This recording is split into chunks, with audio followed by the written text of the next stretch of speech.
thank you again for coming, supporting SAPAA organization. Again, this is our first inaugural conference here in the Washington metro area, specifically in Falls Church. This is a session for our conference right now. We're trying to just get some ideas from our young Sudanese Americans and see what they thought about the conference. Mainly, what are the main points that you guys took from this conference, and how we should go forward with this. What has been discussed from today's topics. How we could organize ourselves later on in the future. How we could get more people engaged in specific areas of issue to us, as young Sudanese people or Sudanese Americans in general.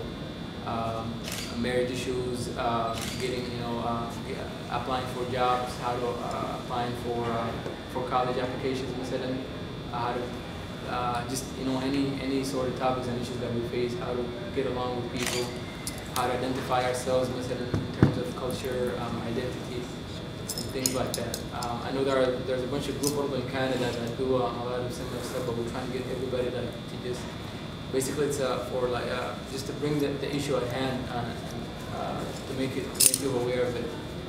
So that's the main idea of this. So let's take a question out to the group. For those of you that have spent the day here, what did you get out of today? I'd love to hear from at least 4 or 5 different people. Did you learn anything? Was this worth your time? Just sort of give us your thoughts.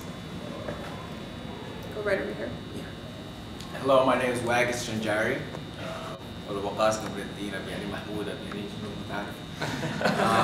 And speak loud, please, when you're speaking.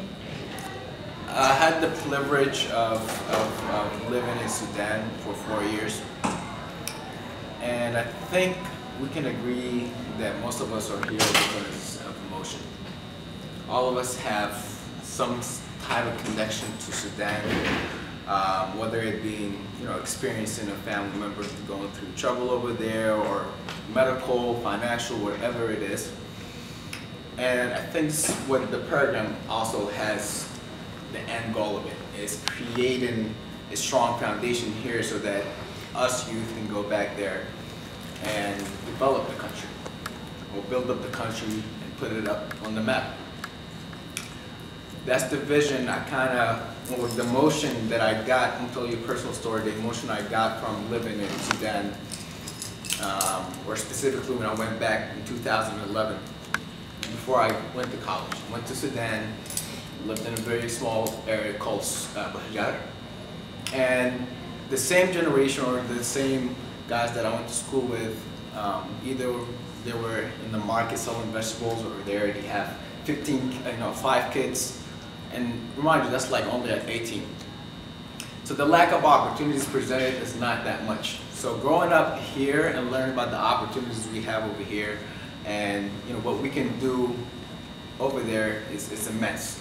And for you guys to put up a platform, or kind of a blueprint for us, to basically carry out our ideas, and as well as build up, on ambition to basically build up Sudan is a great thing. And that's my thoughts on the whole SAP organization, and I admire you guys for that. What else? Other thoughts? Thank you for that. Yes, right over here. No, I enjoyed the whole conference in general, but the one part in specific that I would say I really got more out of was the business financial literacy section. For me, that just got me kind of thinking more about investments, more about entrepreneurship, which is kind of always, it's been in the back of my mind, but it kind of brought it more to the forefront. And even some of my friends, just right after we started discussing ideas. So that's something that I thought was great. I'd like to, if there are workshops in the future that can kind of help you with more practical steps, how to deal with the Small Business Administration, how to get loans, those sorts of things, so we can begin taking practical steps to kind of reach that goal. I think that would be great. And just being able to see successful Sudanese people was motivation in itself too. Great. Who else? I thought that was a good session too for me personally, because right now I think I'm in a stage in life where I'm kind of looking to develop myself. I got lots of ideas. I'm always thinking about stuff, starting a business. Should I start a business? Should I, get a new job? Should I get a new career? do I need another major مثلا, change my major? Do I need to work on my master's, get a PhD? I'm just, you know, going through a lot of stuff. So I thought, you know, just lately I've been, you know, just thinking about professional developing my skills, and I got some business ideas too. So I got a lot of that too. I mean, I got a bunch of other key points too from the other topics that I got a lot. Good. So you're gonna go do something. Yeah, I hope what so. you've learned, I'll hopefully. try to go You had something that you wanted to share? Yeah, I wanted to say that all these sections were very educational, informative. For example, from the PowerPoint presentation / introducing you to yourself, that was really excellent. I love your swag and how you had to interpret what the swag was to our older generation, which was really good. I thought it more like the conference kind of, Samia put it very well together. Assimilation, how to assimilate both, because we are the Sudanese American who grew up here, but were born in Sudan. So putting the two together was what I felt, and I can see in the mission of what SAPAA is. I hope I'm saying it right. Yeah. SAPAA. Yeah. SAPAA, yeah. Right, okay. So yeah, it definitely made sense as to what the whole mission and purpose of SAPAA was. And yes, the Small Business Administration and the whole small business entrepreneurship. I'm actually 6 months, it's been 6 months that I own my small business. So everything they said was really exactly to the point, with more of their experience and what, you know, their strength and weaknesses was, and how all of us can, you know, can learn from each person's own individual experiences. So definitely I did learn a lot. It was very educational. So let me ask you guys a question. Why? Why do we need an organization like this? Why do we need to come together, you know, travel, pay tickets, all of that, just to form something like this? What's the value of this? You know, there's already Sudanese groups in all these different areas, but what did you get out of today that made you feel like there's a purpose behind this? What do you think? Yes, I'll take it. Let's go right over here. Let's go right over here.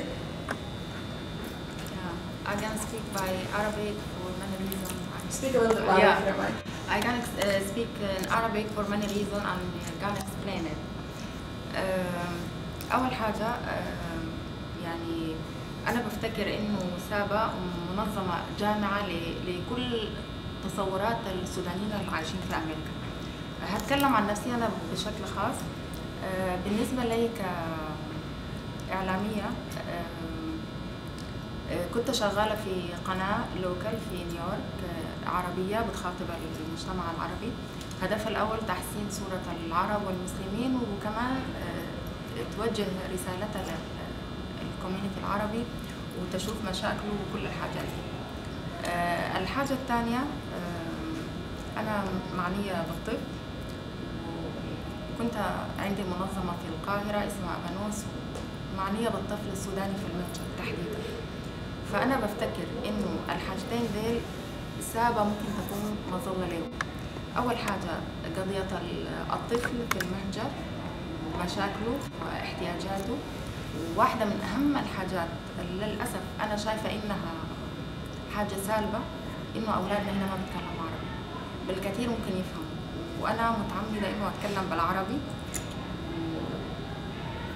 ودي الايدنتيتي بتاعتنا. يعني ما ممكن نحن نكون سودانيين وما معتزين بحاجاتنا دي، لانه دي حاجه مش ايدنتيتي بس، الكالتشر حاجات كثيره. فبتصور انه مهم انه الناس تركز في حاجه زي دي بجانب كل التفاصيل الثانيه للهويه السودانيه. الشيء الثاني بالنسبه للميديا، بفتكر انه الشيء اللي بيخلي عندنا تاثير انه يكون عندنا صوت مسموع. الصوت المسموع بيجي من الميديا، فبتخيل انه يعني لو الحاجه دي اتفعلت بيكون في فعلا عندنا تاثير وبنكون مؤثرين في المجتمع الامريكي، لانه واحد من اهداف سابا انه مش بس تدعم يعني تربط النيو جنريشن بالسودان، بس كمان تفاعل دوره عشان يكون فاعل في المجتمع الامريكي، يخدم نفسه ويخدم كمان السودان. فبتصور انه الحاجتين ديل مهمين.